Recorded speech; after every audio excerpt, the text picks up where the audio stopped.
G'day battlers, and today we're going to be diving into the Might and Mastery season that has just been announced and all of the PvP move updates and additions that are coming to Pokemon Go, how they're going to affect the meta and the big winners and losers. So let's just dive straight into it because we have a lot to cover. There's actually so much in this update, and let's start off with the attack changes. So first off, Psyshock is going to be getting an energy decrease. Currently it's at 70 damage for 45 energy. If it gets reduced to 40 energy, it'll be a little bit stronger than the current Ice Spear. If it gets reduced down to 35 energy, I think it becomes too broken, so it's probably just going to go to that 40. And so it's going to be really just a buff for Alola Ninetales. There's a few other Pokemon that have it, like regular Ninetales, Bronzong, Hypno, but it's really going to be that Alola Ninetales that gets the big benefit. And actually, we'll get into this a bit later, but there's a few new Pokemon getting Psyshock added to their moveset as well, particularly Togetic, Togekiss, Ranunculus, and Bruxish, but they're not going to break the meta. It is really just an Alola Ninetales buff, and the buff keeps coming for A9 because Dazzling Gleam is also getting buffed. Well, I guess you could, it's more being reworked, I suppose. The power is coming down from 110 to 90, but the energy cost is also being decreased from currently 70. Now, this is a bit of a weird one because in the Fairy type movesets, we've got Play Rough, which is also 90 damage for 60 energy, and then we have Moonblast, which is 110 damage for also 60 energy. So it really for Dazzling Gleam to really actually get like a proper buff, it needs to come down below 60 energy,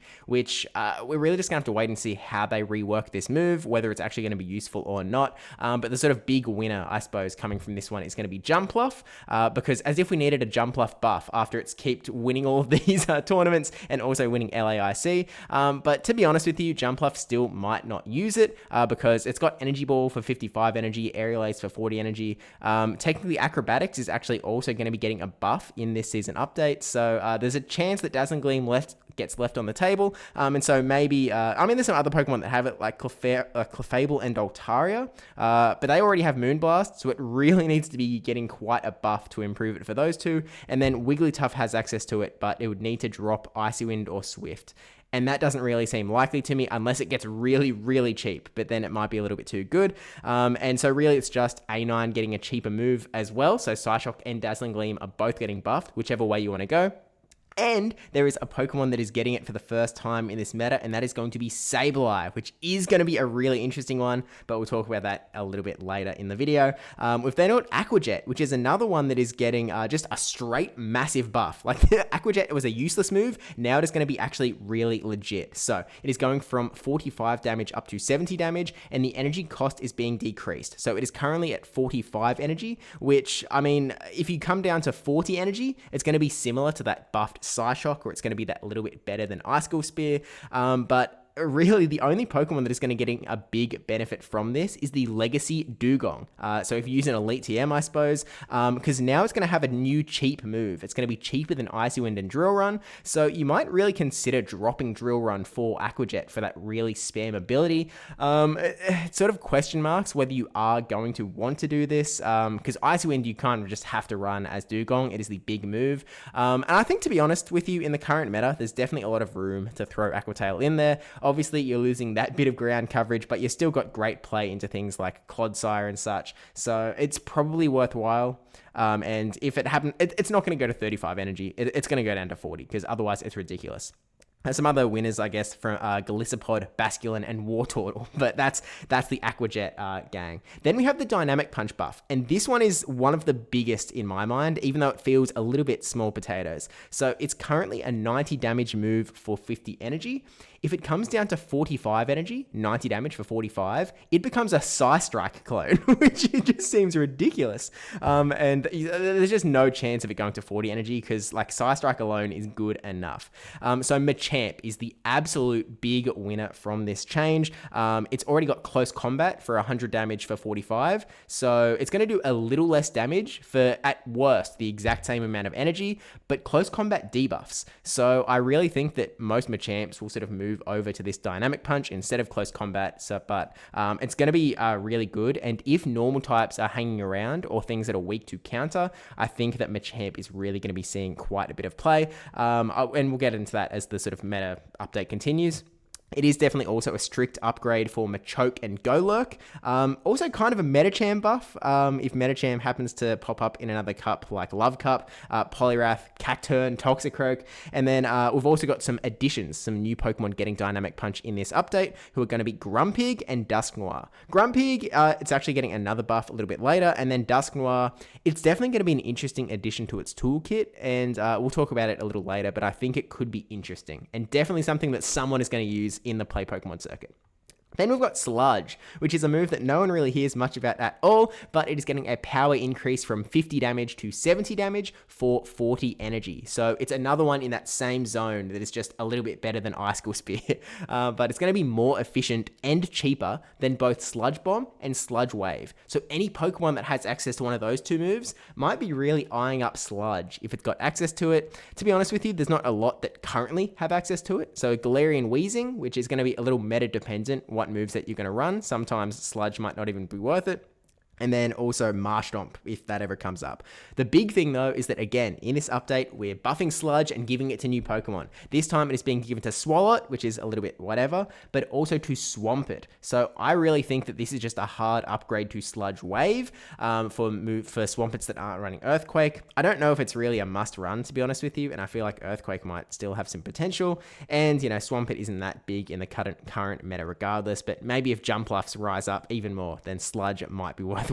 But then we've got Hex, which is the first fast move getting buffed here. We're getting a buff from 6 damage to 7 damage per Hex, and then energy generation is also increasing. So currently it's getting 12 energy per Hex. At worst, if it goes up to 13 energy, it's going to be the equal 4th highest energy generating fast move alongside Bullet Seed, Rollout, and Snarl. Potentially, if they go up to 14, it'll be pretty much like a Water Shuriken, but on Frostlass, so that could get pretty crazy. So probably just 13, especially with it also getting the damage buff. But I really do think that Frostlass probably goes back to Hex here. Alolan Marowak could potentially start using Hex, although I still think there's a solid argument for Fire Spin.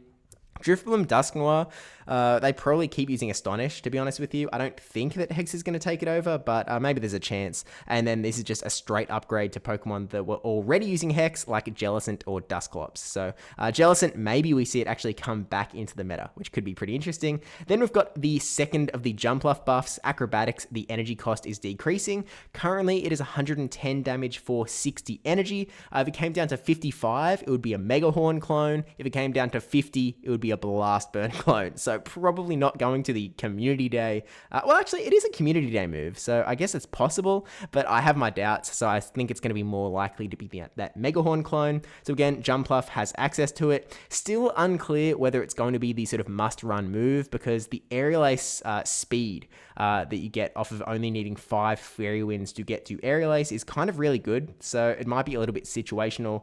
There's definitely going to be some people going for the big Acrobatics booms coming from the Jumpluff, though. And we've got another flying type buff. Again, there are so many buffs in this update. We've got Air Cutter going from, well, I guess it's a rework. We're going from 60 damage to 45 damage, and then we're also getting an energy decrease and a chance to increase the user's attack by 1 stage. So a lot going on here. It's currently at 55 energy, where it's decreasing from. So to be honest with you, because of the damage decrease, my guess is that it's going to go down to 40 energy, which would essentially mirror Poison Sting. So it's going to be a flying type Poison Sting. It's currently Pidgeot has access to it, who currently has Feather Dance, which is 35 damage for 50 energy, with a -2 attack stage, instead of a chance to sort of buff the attack by 1. So I feel like Feather Dance might still be preferable there, but otherwise nothing too major. Golbat has access to it as well, so you know it might consider running that over Poison Sting potentially, or you run the double debuff moveset. Actually, this is a chance to buff your attack, but maybe not. We'll see. It's not going to be a major one though.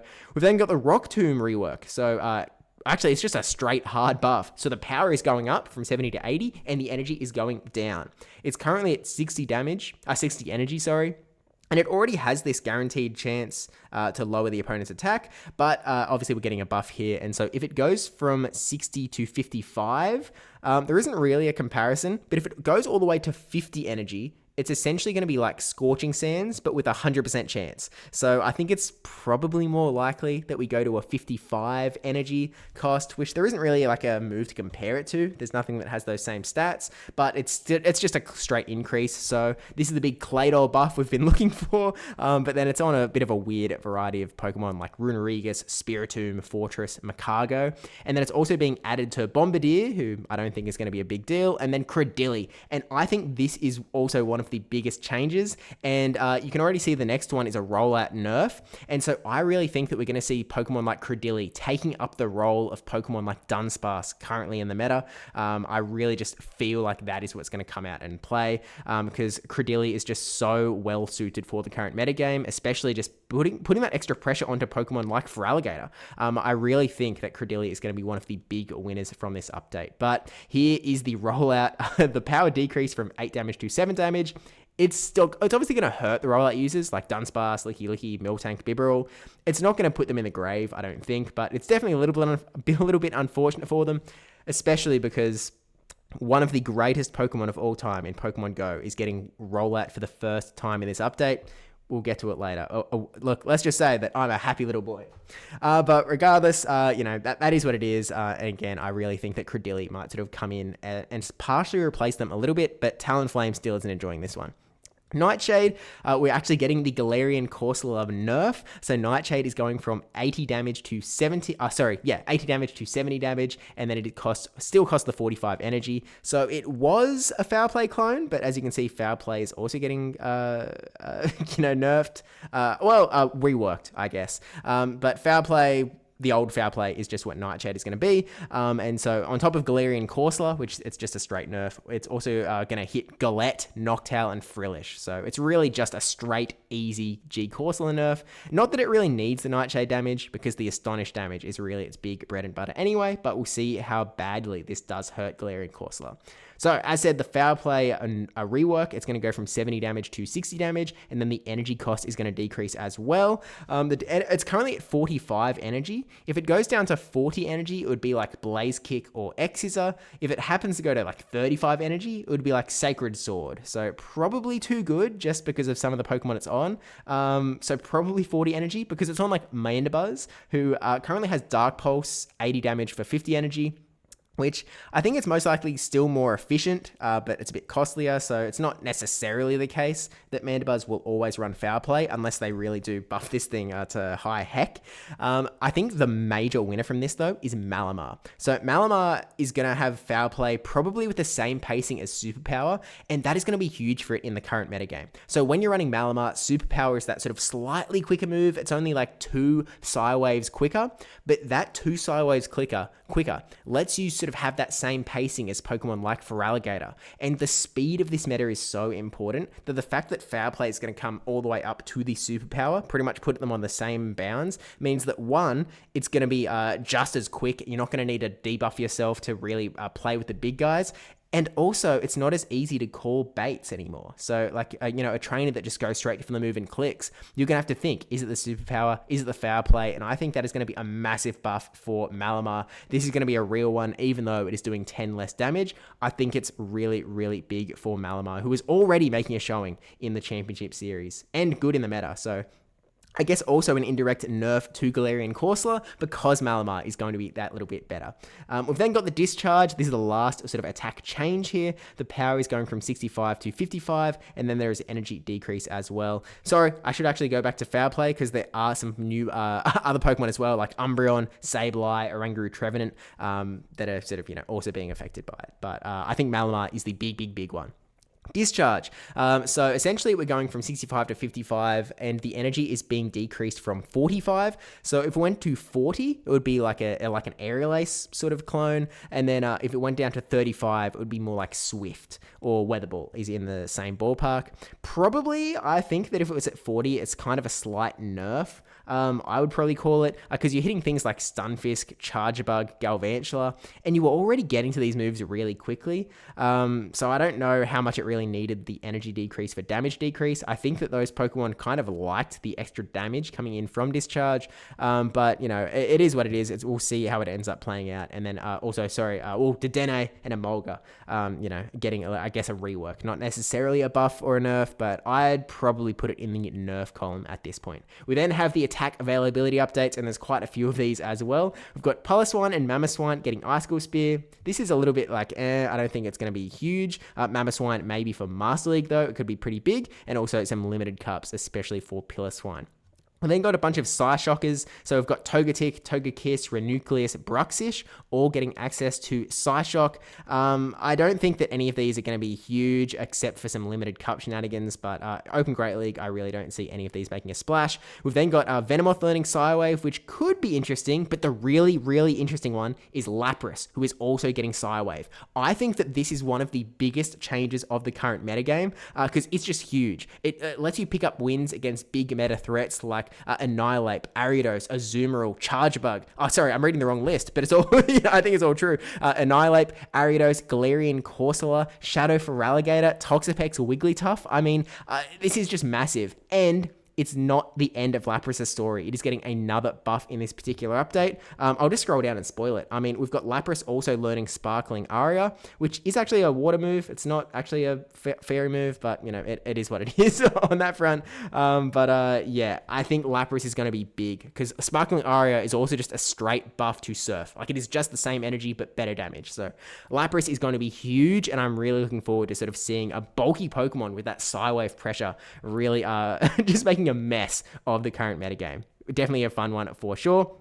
Grumpig, also going to learn Psywave, but not as consequential, although I think it is. Well, it's a strict upgrade for it, but it is going to pick up a lot of sort of big meta wins as well, including the Annihilate, the Azumarill, Primeape, Blicky, Dunsparce, Dugong, Wigglytuff, Chargebug. I'm not sure. Unfortunately, its stats maybe aren't as good. I think that Lapras is going to be the more likely Psywaver of choice, but Grumpig, definitely a Pokemon that I think some people are going to get surprised by in the coming weeks. We've then got Furret and Lanoon, who are both getting hit with the same buffs. They're picking up Swift, and they're also, if we scroll down a bit, they're going to be picking up Trailblaze as well. So it's a little bit of an upgrade to their toolkit, I do think, Furret and Lanoon, although I don't think that either of them are going to be huge, but they could be pretty interesting. Drampa gets Swift. I don't think it's going to be a massive one. It is what it is. Here's the Grumpig and Dusknoir picking up Dynamic Punch. So again, Grumpig, when you throw Dynamic Punch into the mix, and that was sort of necessary for those wins before, it could be an interesting one again, but Dusknoir is kind of interesting as well. It's never really seen any competitive play, but I think with Astonish Dynamic Punch, it could be a pretty scary threat if the meta is sort of right for it. I'm not so sure that this particular meta is right for it, to be honest with you. But then we've got, as we said before, Lapras is getting a Sparkling Aria, which is just the upgrade to Surf. Sableye is actually getting Dazzling Gleam. And to be honest with you, I think that Sableye is back. But there's a problem, because I think that Sableye is not only going to be back with its sort of changed up Foul Play and Dazzling Gleam, but it is going to be like Annihilate of the sort of 2024 season, in that we're going to see matchups where Sableye either lands the Dazzling Gleam, gets the KO, or gets a really nice bait in with Foul Play. So I think there might be some 50-50 calls that decide some games on that one, which is a little unfortunate. I don't love that sort of gameplay, but it is what it is. Here we see Sableye is going to be back, baby. I've got Ribombee getting Charm, which is, it's fine. It is what it is. We've got a bunch of Pokemon learning Rollout. Blastoise, which I think could actually be pretty interesting. Because it's going to be a pretty speedy Hydro Cannon hit, but it's going to be an interesting one, I guess. It's not going to be huge. We've got Weezing also getting it, which again isn't going to be massive. It is a big upgrade to its toolkit, but it'll be interesting. Here's the big one, Wailmer getting access to Rollout. I was pretty excited to see Wailmer buff. It's what I've been hoping for this entire time. For those that don't know, I was able to top 6 a regional with Wailmer back in the day. But I don't think with the Rollout nerf that Wailmer is going to be huge here, but it is definitely a buff to its toolkit. And so I really do think that Wailmer goes into the usable column, which is more than it was before. So we'll take it, and Wailord picking it up as well. Also, similar story. Glalie, It's also picking it up. It's a nice upgrade. I could see it showing up in like top 8 of a regional or something, but it's not going to be the big meta threat. And then Credilli, I think, is really the big story here with Rock Tomb being added to its toolkit. It's just as efficient as Rock Slide, but slightly more expensive, and it also guarantees the attack drop. So it's going to be pretty big. And then Bombardier, which I don't think is going to be anything. We've got Swampert learning Sludge, as we talked about before. Straight upgrade to Sludge Wave in a sense. Well, not a strict upgrade, but I think it is an upgrade. Swallowed as well. Dragalge picking up Sludge Bomb, which is going to be a huge upgrade, replacing Gunk Shot. I know that Gunk Shot lands are really fun, but it's just a really nice upgrade. So Focus Blast Dragalge is really going to come in here, I guess. We'll be interested to see how much of an impact this makes. I think it could legitimately appear in the Championship Series for sure, and definitely the Go Battle League. Roserode's picking up Poison Sting, which I think is a nice upgrade, but not going to make it core meta. Farad'n Lanoon, as we said before. A Florges is going to be picking up Trailblaze. This is more of a Master League sort of upgrade. I don't think we're going to see it in the Great League. And then the last few changes, we've got Mighty Aina, Belly Bolt, and Bombardier all learning Sucker Punch, which again, I think is kind of sort of a little bit air all round. But I mean, that is sort of all of the meta changes. There really are a lot in this particular season. Again, I really think there are some big winners and losers out of this one. I mean, Lapras is going to be huge. Credilli, really fun to see. There's a few interesting Pokemon like Grumpig and Dusknoir that could be a little bit interesting. The Galarian Corsola nerf also coming through. Machamp is going to be another really good one and one to sort of keep an eye out for. The Jump Off buff, we'll see if that actually does come in and affect anything at all. I'm not really too sure.